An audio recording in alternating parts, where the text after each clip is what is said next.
Hi, my name is Drew. I'm a sociologist. And I'm Kate. I'm a media production specialist. And this is Everyone Should Read, which is your favorite podcast where we break down and read books, plays, sonnets, essays, short stories, everything that you feel like you should have read, you know the title of, you've heard of, you might have been assigned in high school or college. And you have not read. Yeah. You have not read. You may be half read. It has a lot of awards. You're like, I will read this. I will read this. And then you don't. And then you don't. Yeah. And as we talked about in the last episode, a lot of people know how to kill Dracula, but most people have not read the book. They don't know that a cowboy does it. And so we talk about it. We talk about these books. We talk about why they're famous, why they've lasted for so long, why they're so rewarded. We combine our expertise and break it down for you. Today, we are in Gothic literature. We are in the Americas. We are in the Americas. Oh my gosh. Welcome to some American Gothic literature. It's the good stuff. It is the good stuff. And today we are in New England. Oh. And this wasn't the intention when we set out, but the pattern that we identified is that we're bagging on New England today. We are roasting New England. And I think it's important to know that it's not us. It's not us. It is the New Englanders who wrote these stories. We are facilitating a dialogue. We are simply the modern day messengers. Truly. We do individually, personally love New England. Shout out to New England. Thank you for your intellectual legacy. Thank you for giving us Berkeley. Many people don't realize that it was New Englanders who founded Berkeley. They called it the Yale of the West. So thank you for that. Yes. And all those goodies. And Harvard, Boston College, Harvard. MIT. Thank you. Thank you so much. Thank you, New England. We appreciate your academic legacy, and we are going to proceed to roast you for the next hour. Oh, we're going to rip into it because your academic legacy is not without a very long shadow. Yeah, we are starting mid-1800s, and I believe your story was published first, Yes. 1820? 1820. Let's talk about it. So, The Legend of Sleepy Hollow. Everyone's heard of it. The Headless Horseman, if you don't realize that Sleepy Hollow is the Headless Ichabod Horseman. Crane. A little Ichabod Crane action, little Miss Katrina.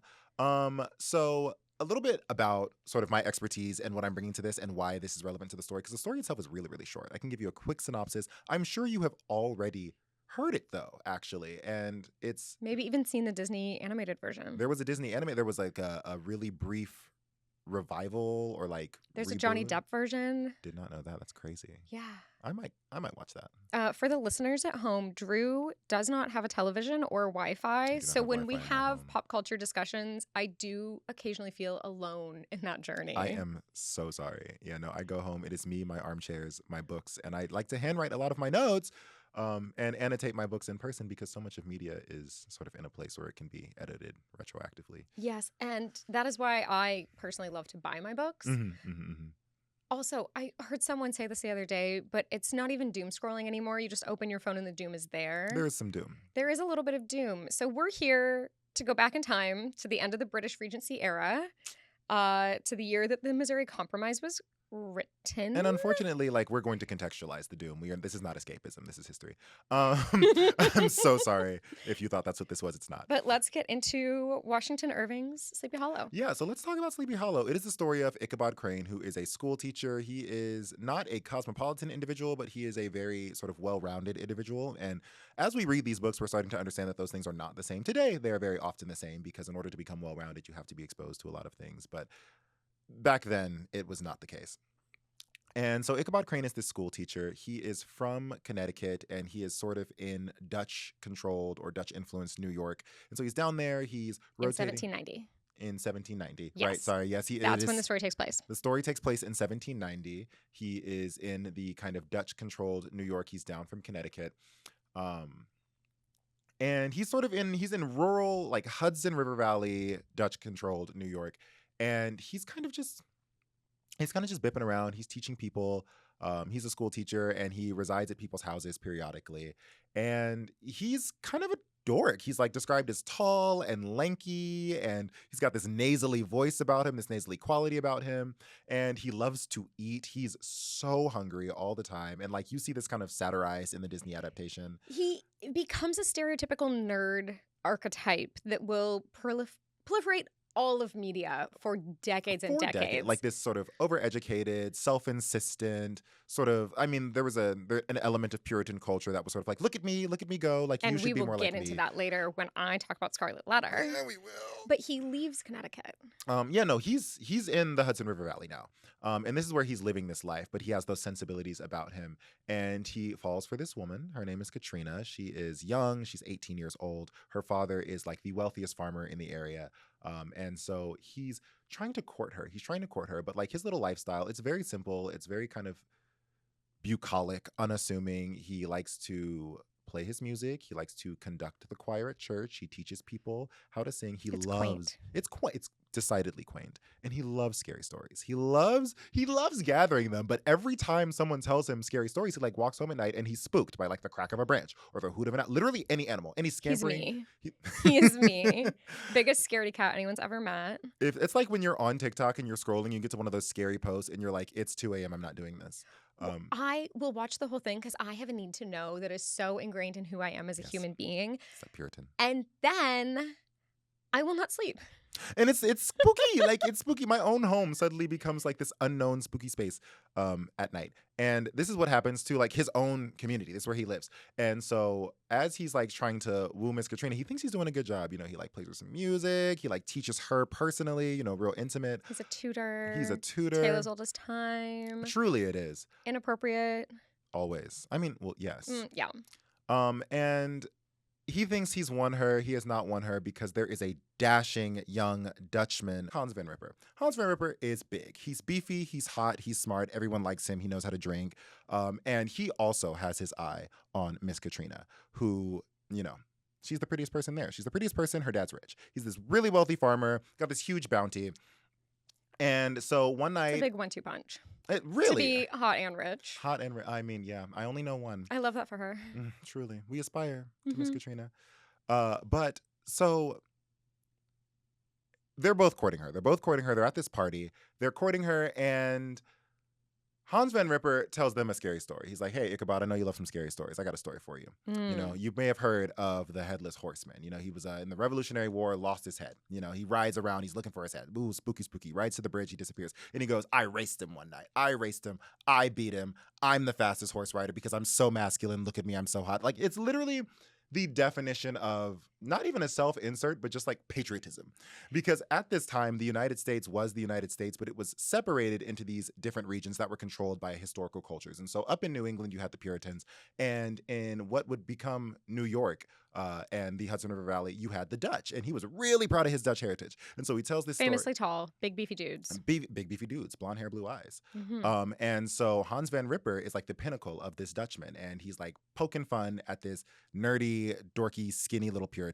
Like a Milo Thatch type character, except we love Milo Thatch. Love Milo Thatch. We love a little nerd around here. We do love a little nerd around here.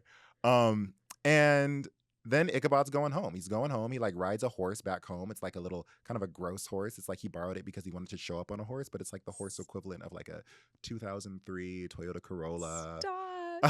You know, he was really doing his best. His little scooter horse. And he's riding home. And then suddenly, like, he realizes there's like a thundering sound behind him. And it's like thundering. It's coming up closer. And he looks back and he's like, oh my God, it's the Headless Horse. He's freaking out. Guy's holding a pumpkin. This is where that pumpkin imagery comes from. He's riding. And it ends with him disappearing. It is implied that Ichabod dies. Ichabod does not win. He does not win. No.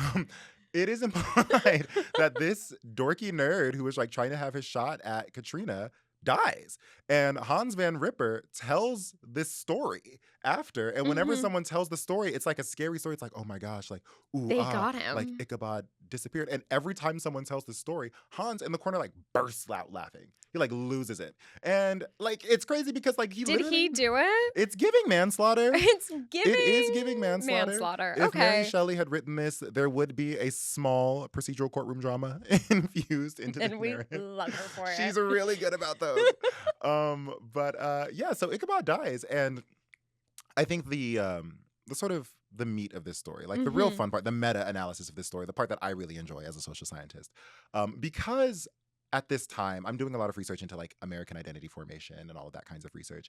And the sort of Dutch controlling stake of New York State and New York City resent deeply the Puritan controlling socializations of New England, because the Puritans are all equivocally like Ichabod Crane. They're very self-insistent. They're very proud of themselves. And so this guy who was raised in New York, he was raised among those Dutch sensibilities, who also had a longstanding intellectual tradition, but theirs wasn't intellect for like an informed public and public participation. Theirs was intellect for commerce. So it's different, right? It's like somebody who studies a really complicated idea for a business mind. Think business bro meets STEM dude with like a little humanities for decoration. It's kind of gross. Yeah, well, and so many characters in Gothic literature are educated in the Netherlands.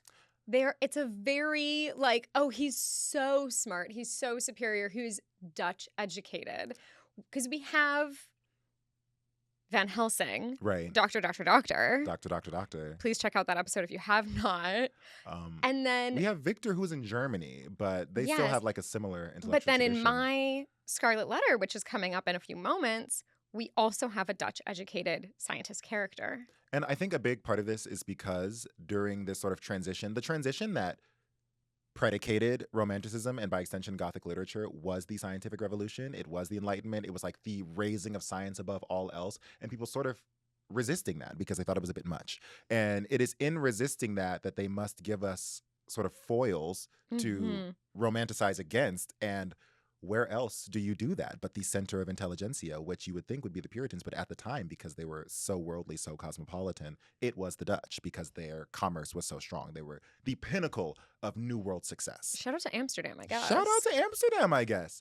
And so you have these you have this Dutch New Amsterdam educated writer, and the book is satire. He uses Gothic atmosphere. Well, and he's an American who has now moved to England. He has moved, but he's writing this in England, right? Yeah, he was in England by the time he wrote this. But Washington Irving. The meat of it, I mean, the meat of his socialization, like his interpretations of the Puritans by then had largely been influenced by this sort of unique brand of Dutch American identity that was characterized by like the early 19th century. You know, this was written in the 1820s, but like that like early 1800s was this idea of like, I know who the Puritans are by now, and I'm a New Yorker and they're not me. Yes. And so he uses, we think about Gothicism as being this kind of haunting, scary, horrifying, you know, it leaves you with a bit of unease.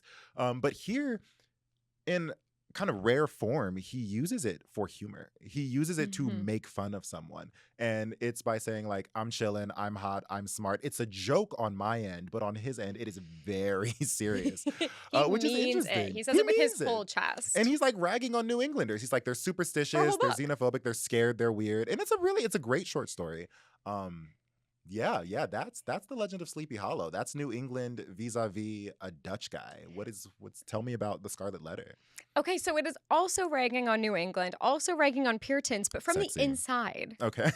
From the inside. The call is coming from inside the colony. Oh, it is so inside. It is like ancestral. We have Nathaniel Hawthorne, whom I love his writing so much. He's so funny. He's so witty. I loved this book. I loved this story. I read it in high school, and I was so excited to read it again as an adult and like re-explore the story, especially like knowing everything that was going to happen. That is one of my favorite things. Rereading, like being able to look for all of the clues that I missed the first time around when I have time to do so.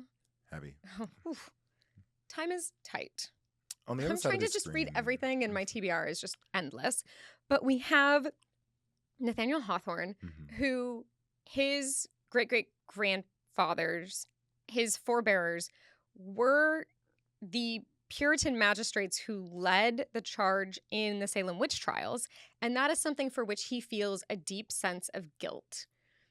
I can't relate because my great-great-grandfathers were like immigrants who came to America and were like worked as engineers. So like fortunately I do not have ancestral guilt in the way that Nathaniel Hawthorne, whose family is responsible for atrocities, experiences. He was a transcendentalist at a certain point, lived on a commune, realized this is not actually how he wants to live his life, comes back into Maine society, in Salem, and he is working at this custom house. Mm-hmm. And the first 40 pages of the Scarlet Letter are a short story called The Custom House, wherein he roasts every single one of his coworkers and peers. And I love it. He roasts the American bureaucratic system at the time, Delicious. which really hasn't changed. No. No. He published this in 1850. It sold 2,500 copies in the first 10 days, and a second print was released at the end of the month because everyone wanted the tea.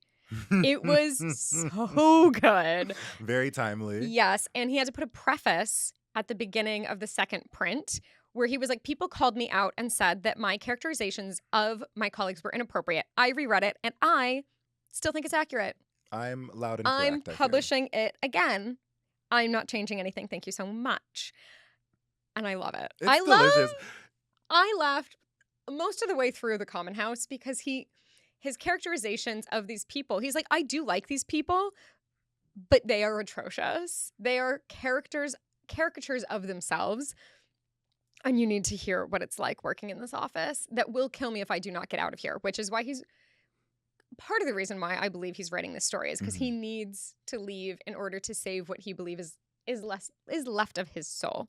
And I want to say also just this snapshot of this story is this is the precursor to what we think of now as like academia tea, where like somebody publishes something and then somebody else like publishes something else. It's very passive aggressive. Going it's back not and forth directly forever. confrontational. I love and it's it. like, I will not rescind my edits, actually. My critique stands. And like putting sneaky disses in the titles. Like this goes all the way back to this. He like pioneered that. Yes. So this story of the Scarlet Letter is based partly possibly on a true story because he, in his desk at the custom house, finds a Scarlet Letter and these notes about the story. Mm-hmm.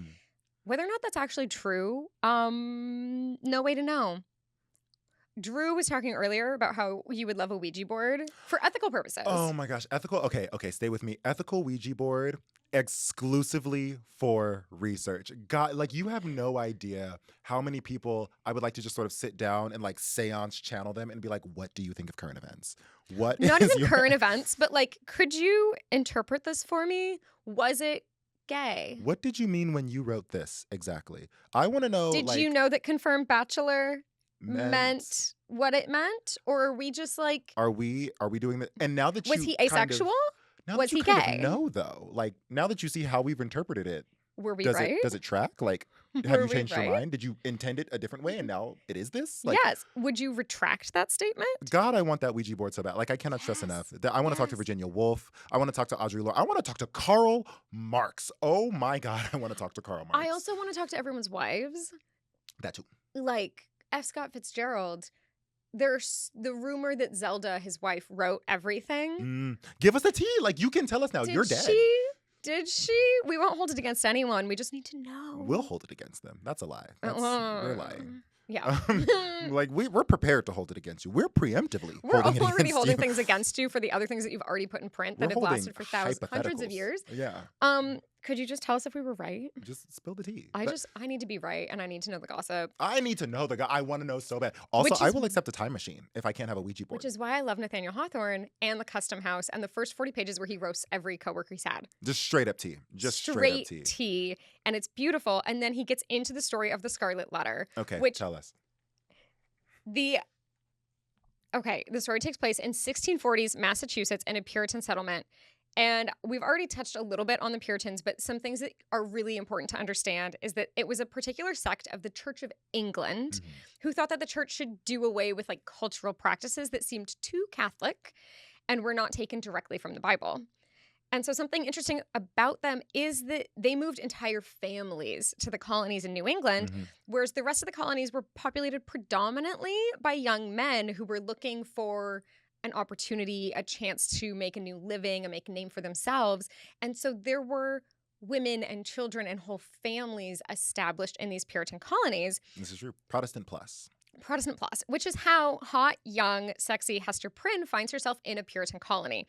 She was sent ahead of her husband, who was supposed to join her later because he was being educated in Holland. There it is. He's in Amsterdam. He's studying. He's a scientist. He's an alchemist, which if we look back at Victor Frankenstein, we don't trust alchemists.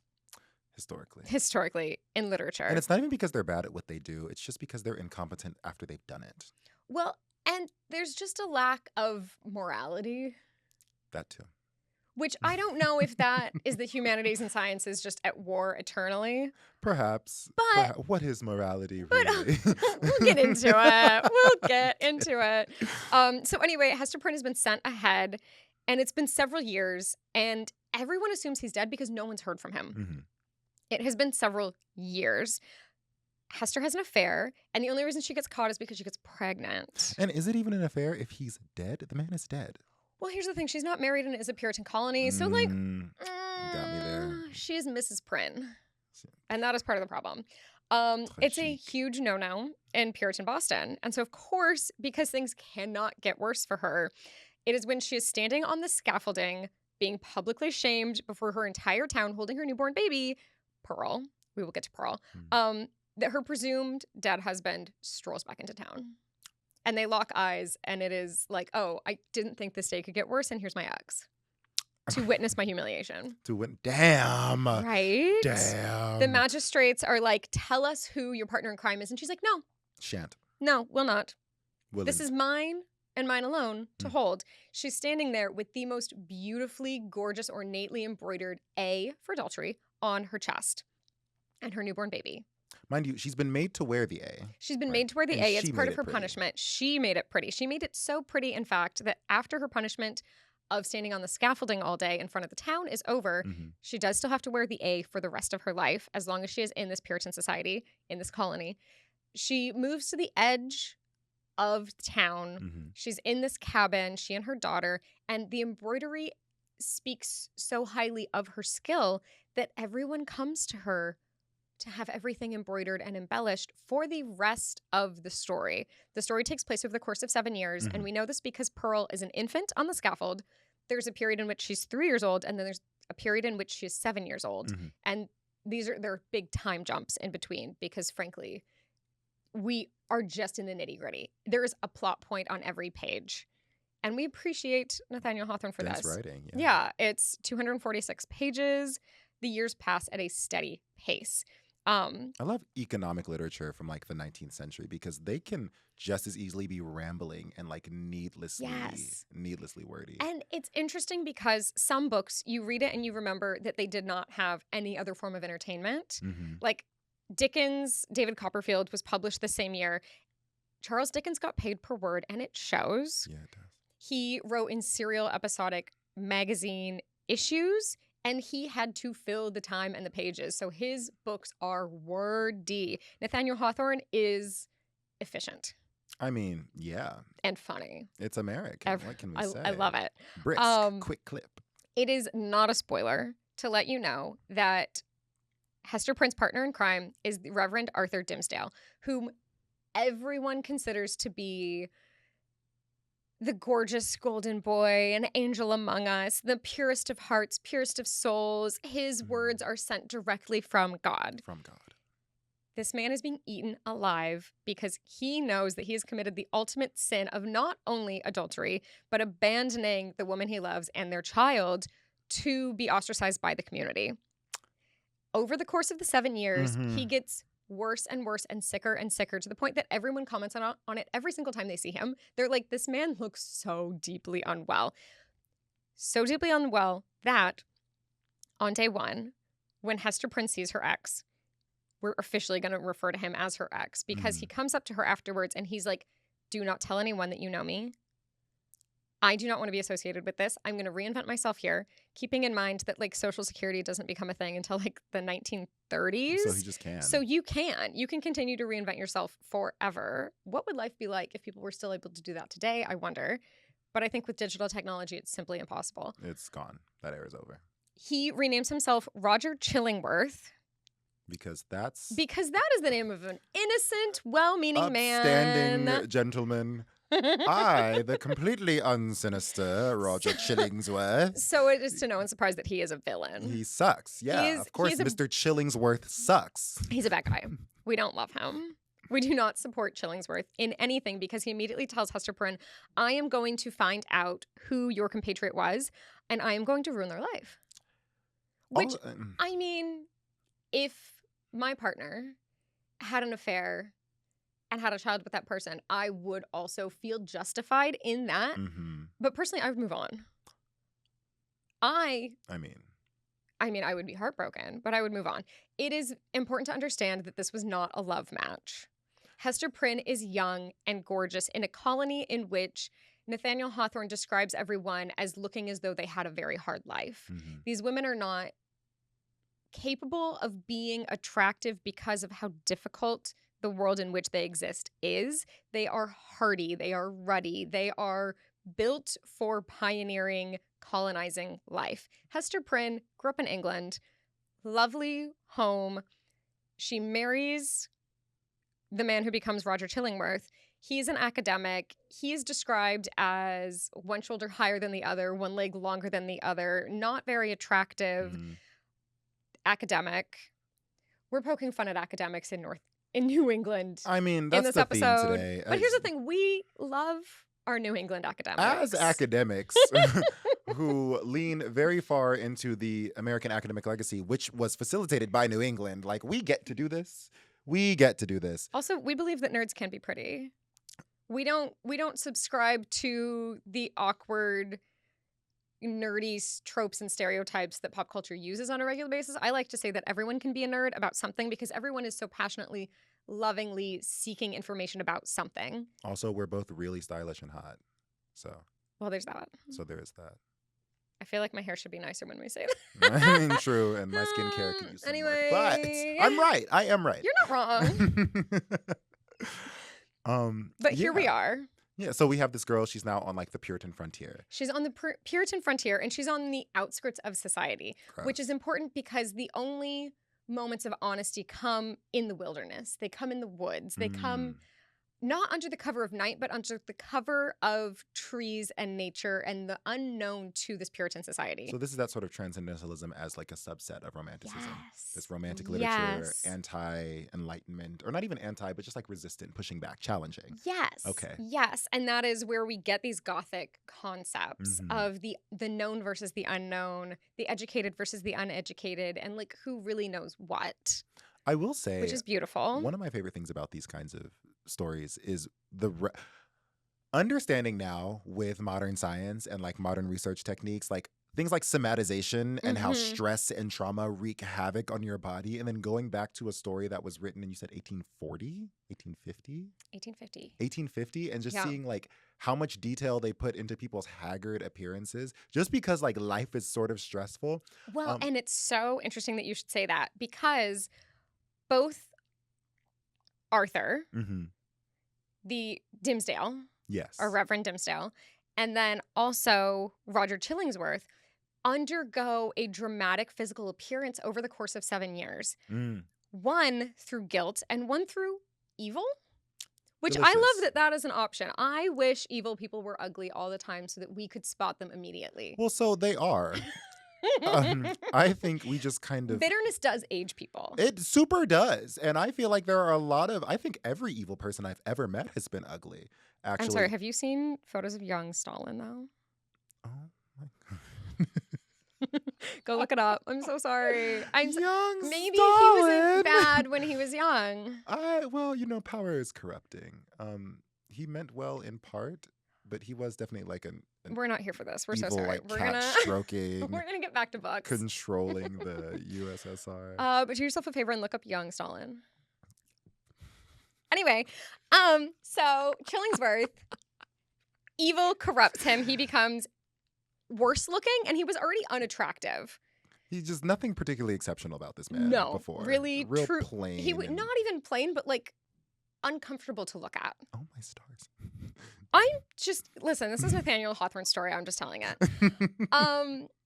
Because he is this man of science, he, by the force of the town, essentially, moves in with Dimmesdale to take care of him because his guilt is eating away at him and this man is wasting away, and everyone is concerned for their precious, sweet, lovely reverend. He's withering. He is withering, and everyone is very concerned with him. Roger Chillingworth becomes so evil. He is consumed by this idea that he can ruin the life of the person who took Hester from him, which is very possessive of him. And also, like, he hadn't seen her in 2 years. Yeah, I don't know. You have to sort of assume that your partner is living without you. They can't be taken from you. Well, in that no, because she sense. was an accessory to him. So he didn't actually course. consider her at all. And not a partner. Yeah, just not, the No. term partner does not apply here. No. She was an object. She was a thing. She was a status symbol to him. Mm. And in Puritan culture, she was now unclean because she had lain with this other man. He dropped his Birkin in the dirt. Okay, He was so so we're not upset. going to describe women as dirty Birkins. But that's what's, I mean, I'm just putting myself in the Chillingsworth headspace, Yeah. you know, for analysis. Yeah, for analysis, for sure. For sure. Why does dirty Birkin sound kind of like Oh, an- it sounds like a slur. like it sounds like an innuendo. Like, We're yeah, I not- took him home. I gave him a dirty Birkin. Stop. I am trying to tell a story. I'm sorry. Right? Yes, please go on. I'm so invested. Please. Okay, so Dirty Birkin's gonna haunt all of us I now. love Dirty Birkin. I'm so sorry to our producer who has to listen to this, and our audience whose mind now here has this phrase. It just kind of Um, rolls off the tongue. I'm sorry. It does and it shouldn't. It does, It does right? and it shouldn't. Yeah. Gross. I hate it. Thank you so much for sharing. Anyway, Please go on. Chillingworth moves in with Dimmesdale, and there's a part of Hester Prynne who feels guilty about this because she knows the identity of both men, Mm-hmm. and she doesn't believe that they know. Oh. And it okay. is not for the first 6-ish years where she Mhm. thinks it's really a problem until she sees Dimmesdale one night and she realizes, oh, this man is on death's door. And she does believe that her ex is responsible for this. At this point, she's like, I think he's giving medicine to slowly poison this man. Oh, okay. She's like, something nefarious is going on. And it does not occur to her that it is just like guilt. Like being consumed by the guilt of having done the wrong thing when everyone tells him how good and righteous he is. Somatic trauma is real. Yes. There's also some self-harm that happens at the end of the book that is not revealed until like the final pages. Mm-hmm. That also is part of the reason that he looks so horrible and like, I don't want to say shriveled, but like hollowed out. Well, so I also remember you sort of mentioning in passing how he's like begging her to tell people. Yes. He's like, tell people it was me. Tell people it was me. Every time they run into each other, which is always late at night or in the forest. And there is a reason for this. Because despite the proclaimed goodness of Dimmesdale, Mhm. it is actually Hester Prynne who people go to when they are in a time of need. And they Mm. do not want to admit it. So it happens under cover of night. But anytime someone is sick, anytime someone is dying or unwell or needs help, they go to Hester, and she will sit at the bedside of every dying person in town, and she prays for them, and she holds their hand, and she sits solace with them. She brings them food. She brings them comfort in their final moments, Mhm. which is the most Christ-like thing anyone in this book does. True. Which for a puritanical society, you would think that everyone would be behaving this way, but actually what they are doing is taking the judgment of God upon themselves and just sandblasting their neighbors with absolutely. it. Well, because the Puritans, as you mentioned before, they sort of came in as whole families, but they were also one of the only demographics that came already educated to the Americas. Mhm. A lot of them were lawyers, a lot of them were doctors. And so they had already, I want to say, long had a habit of linking their sort of vision of governance and justice to their perception of divine law. Yes. And because they were justice still is- very British. They were upper middle class British because they could afford to do this. To outsource sort of responsibility, Mhm. to estrange themselves from responsibility and somehow make that responsibility divine, but the exacting of justice human. And so it's this sort of idea that Mhm. she is demonstrably very Christ-like. But because of their cognitive dissonance and how just folded into governmental fabric it was, which It hello, was. It that was. never went away. Well, and to your point, in this story, which is loosely based on real people, the sister of the governor is a known witch. She would later in real life be burned at the stake for being a witch. But during this story, everyone's like, oh yeah, that's the governor's sister. She's a witch. She dances naked in the forest and like casts spells and like flies on a broomstick. It's giving very much like Goody Proctor. It's very Goody Proctor, but it is also like, oh yeah, she's the crazy old lady in town. She just does this. But her brother is so powerful that no one really does anything about it. Right. Whereas Hester Prynne makes one little mistake and is punished for it forever. Yeah. No matter how the town does come to admire her as a person, even though it's something that they will never admit. Then we actually had a conversation about this earlier today, kind of tangentially, this idea of like respectability. Yes. And this idea that like respectability sort of requires the outsourcing of work that you yourself cannot do.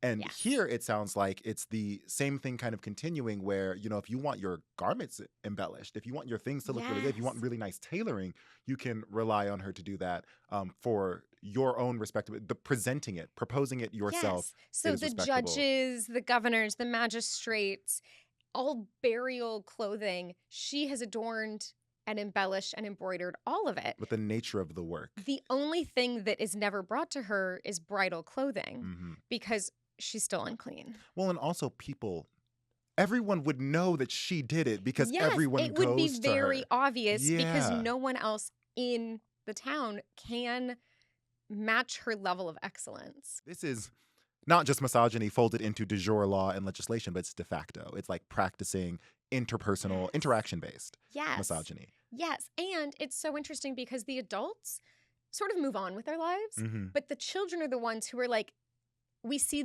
she is different. We don't understand why. We are going to throw things. And she has a child, and her child does not get to grow up with the other children of the society and therefore grows up differently.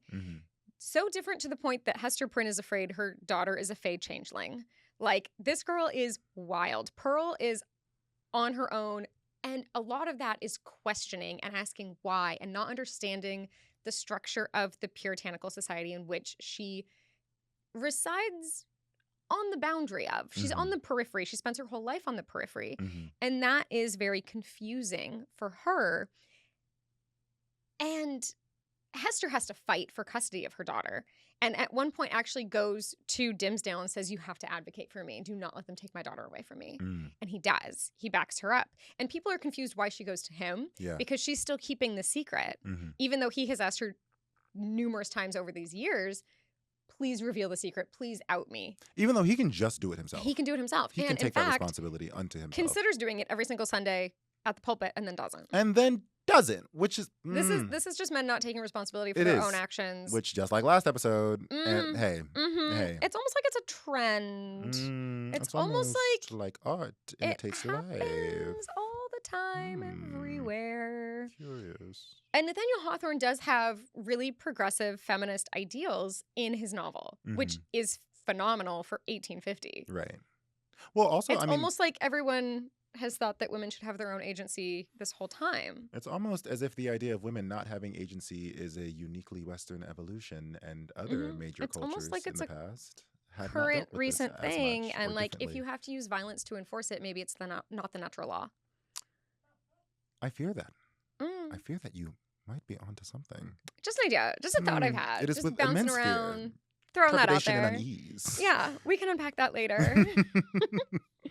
So we get through this whole story, and Hester Prynne and her daughter, who she's actively fighting to raise as a responsible individual on the society in which she feels like she doesn't belong, they finally run into Dimmesdale one last time at the end of the story in the forest, and he's like, I can't do this anymore. And she's like, well, why don't we just run away together?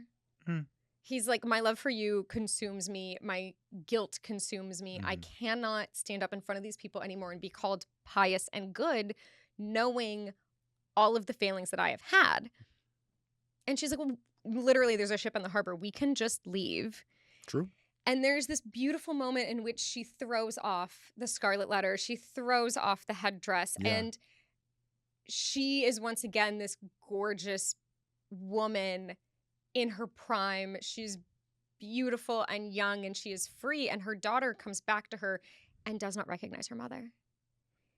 And Hester has to put the bonnet back on. She has to put the scarlet letter A back on for her daughter to recognize her, because Pearl has never seen her mother like that before. Happy and unburdened and free. Yes. Even though she's been like self-possessed the whole time. Yes. Yeah. But she's also 7. So like her concept of like concrete ideas and who people are is like loose.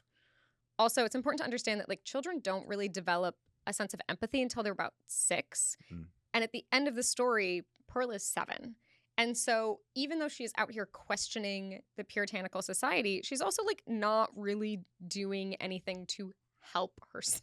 Well, I'm or thinking her like mother every time they're in public. She like will say something awful and everyone's like, please, you're ruining everything. You're making it worse. Well, I'm thinking more like her mom has been self-possessed this whole time. And so she sort of her mother is a woman working and being able to afford her own lifestyle in a society in which most women are in the home. It's the visual representation, I think, of like, because she fundamentally, I think Hester was socially ostracized, but within herself, she never like let that break her. No. Which I think is really interesting. No, and so she seeing took this it upon herself and wore it as a mantle. She wore it literally, physically in the A every single day. Every time she goes anywhere or does anything, she wears this burden and she accepts it as part of who she is.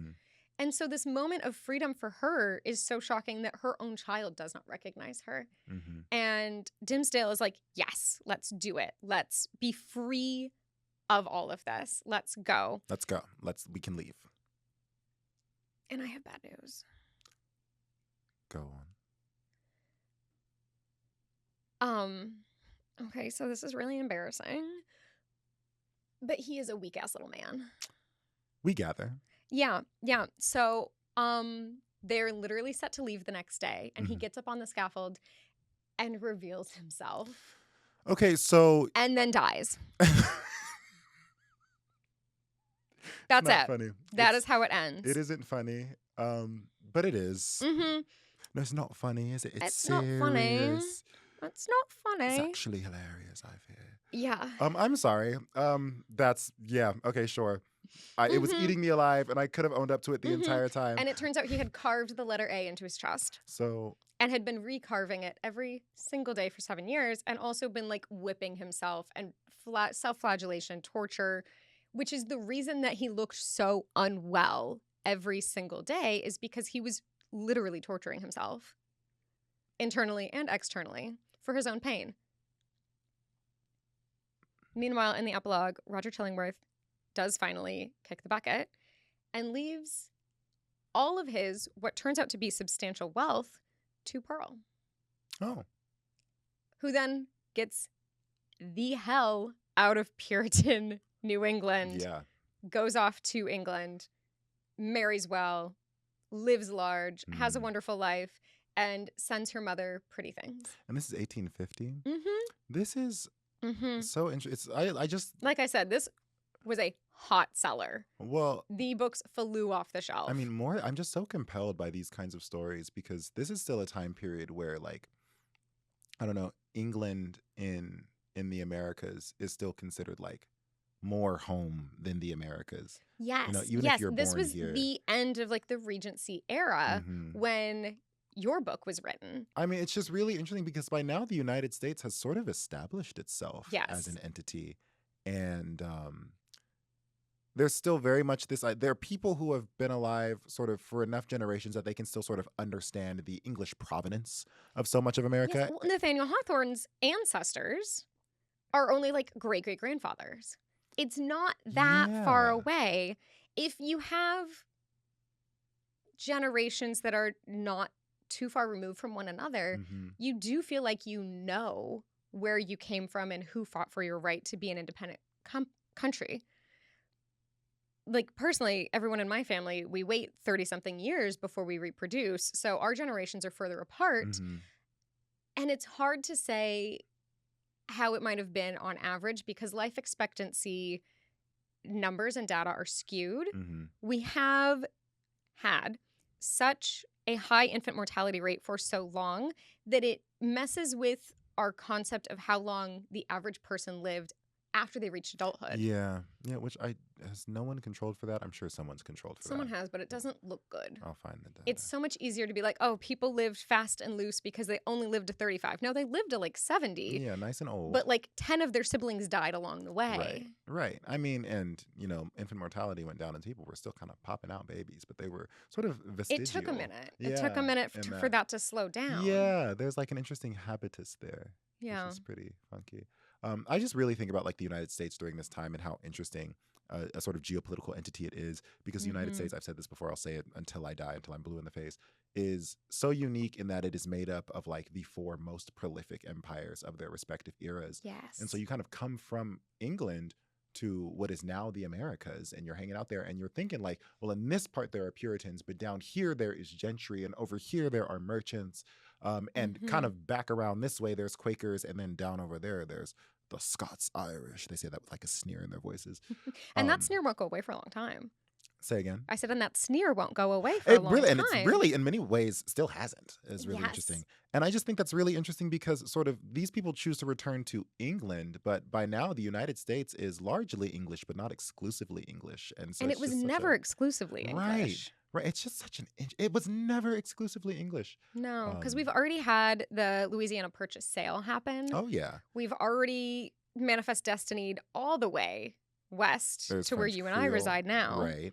The United States at that time was already so cosmopolitan. And so it kind of, the idea of the return to England just, I think, demonstrates the plurality of cultures in the Americas, and just sort of how sequestered.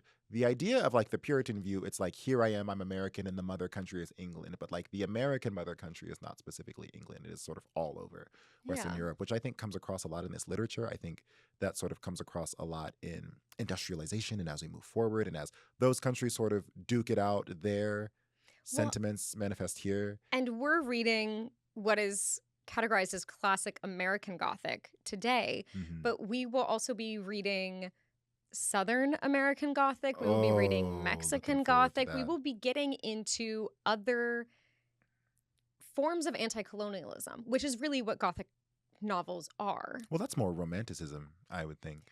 It's funny how they work hand in hand. They're kind of it really is. But yeah, and it's crazy because we consider this American Gothic, but the things you're naming, like all of that can constitute American Gothic as well. Which it's a big bucket. It's a big bucket. It's just... And everyone just pours into it. And the America is the only nation, I think, of its kind in the modern world. For better or worse. For better or worse. Anyway, I'm Drew. I'm a sociologist. I'm Kate. I'm a media production specialist. And this was Everyone Should Read. So before we go, tell me, what do you think? Should everyone read The Scarlet Letter? Yes, everyone should read The Scarlet Letter, and not just in 10th grade English. They should read it as an adult. It is a fairly quick read. It is some older language, so there is a slight adjustment period, but it is so funny. It is so well written. It is witty. It is fairly quick. Like I said, it's under 300 pages. And it's a good story. There's nothing but plot. Yeah, based on what you tell me, it sounds like nothing but just quick, one right after the other. So good. Delicious. I love it. I love The Scarlet Letter. Everyone should read it. How do you feel about the legend of Sleepy Hollow? Well, so here's the tea. I think for what it is, like short story, quick snapshot, it's written by a Dutch person living in, or like a Dutch raised person, Dutch sensibilities, raised in New York, writing about his Puritan neighbors. And it's like making a joke of them, right? So if you want like just a little snapshot of that relationship, sure, go ahead and give it a read. If you want to like look more into the overarching of that relationship, I would say read like American Nations by Colin Woodard. But this, should everyone read it? If you have a special interest. But I don't know if everyone should. I don't know if it's necessary. I don't know if it's pure Americana. Interesting. Yeah. All right. So that's that. I might read it just in case. I think you should. Give it a once over. It is, for the most part, the only book that I haven't read on our list. It's really short. It's really short. I'll borrow a copy from you. Yeah, I have one. Or maybe the public library. And while you're there, could you tell your librarian that we love them?